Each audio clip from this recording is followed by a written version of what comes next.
When you hear the name Sachin Tendulkar, what's the first thing that pops into your head? Probably a cricket bat, right? A stadium just roaring with a billion fans cheering him on. Well, today, we're not talking about that Sachin. We're looking at his second innings. And this one, it's not on the pitch, it's in the super fast-paced world of high-stakes investing. And let me tell you, it's a story packed with incredible wins, some absolutely wild rumors, and it's basically a masterclass in how to leverage fame. Everything really kicks off with this number right here, 360%.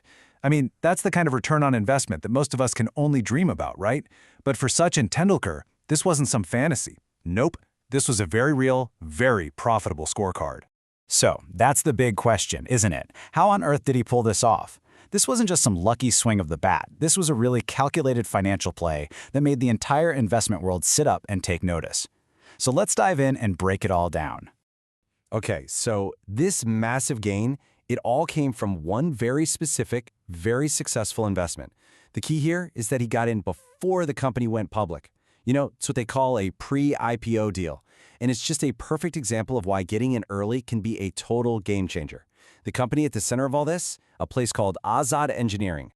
Now, Azad Engineering isn't your average tech startup. These guys make incredibly important, high-precision parts for some of the world's most demanding industries. I'm talking aerospace, defense, clean energy, the heavy hitters.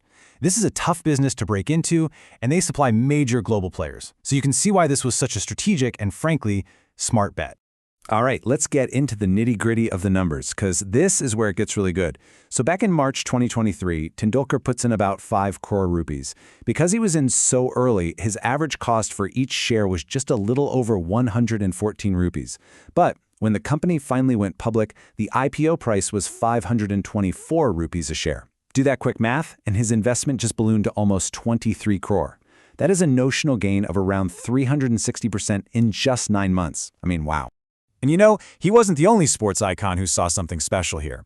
Badminton superstars PV Sindhu and Saina Nehwal, along with fellow cricketer VVS Lakshman, they all invested too. The catch is, they got in a little bit later and paid a higher price per share. Now, don't get me wrong, their return was still a super impressive 130%, but this really shows you the lesson here. Tendulkar's timing was absolutely everything. It's what turned a great return into an absolutely legendary one. But as they say, with great fame comes great influence. And sometimes that influence can just spin completely out of control. So now we've got to turn to a totally different story. This one shows the chaotic, kind of crazy flip side of having a name that can literally move markets. So if 360% got your attention, get ready for this one, 13,000%. It is an absolutely mind-boggling number. But this time, it's not a story about a smart investment. Oh no, this is a story about a rumor that went completely wild. This insane surge happened to a small company called RRP Semiconductors. Its stock price just rocketed from 10 rupees to nearly 9,000 in just 10 months. And what was driving this madness? A viral rumor spreading like wildfire on social media that claimed Sachin Tendulkar was a major investor in the company. So the big question, was it true? Not even a little bit. It got so out of hand that the company itself had to issue a formal statement to the stock exchange, and they made it crystal clear. Tendulkar had zero connection to them. He wasn't a shareholder, he wasn't on the board, nothing. That entire 13,000% surge was built on pure fiction. So let's just put these two stories right next to each other because the contrast is just stark.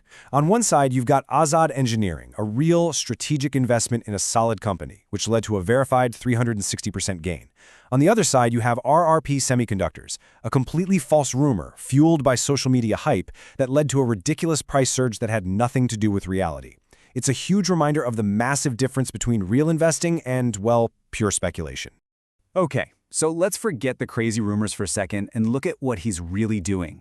What does Sachin Tendulkar's actual investment playbook look like? Well, it's a lot more diverse and a lot more strategic than just one big IPO score.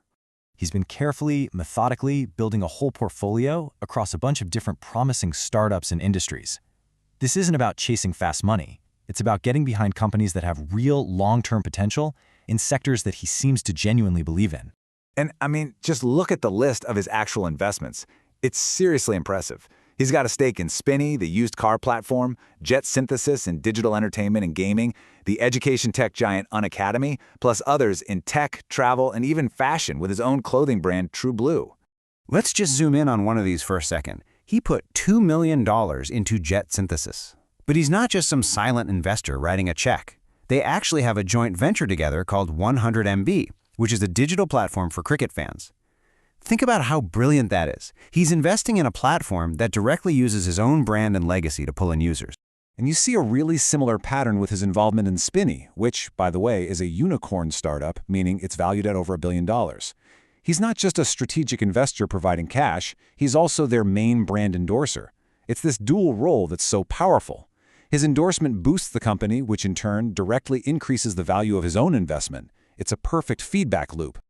But wait, there's more. Tendulkar's second innings isn't just about investing in other people's companies. He's also an entrepreneur himself, building his own ventures from the ground up.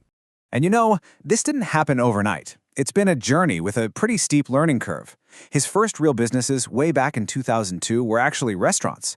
They were ambitious, but they just didn't find that long-term success and eventually had to close down. It's a great reminder that even for a legend like Sachin, success in business doesn't always come in a straight line. Today, everything he does in the business world is way more professional, all centralized through a company he co-founded called SRT Sports Management. You can think of this firm as the nerve center for the entire Sachin brand.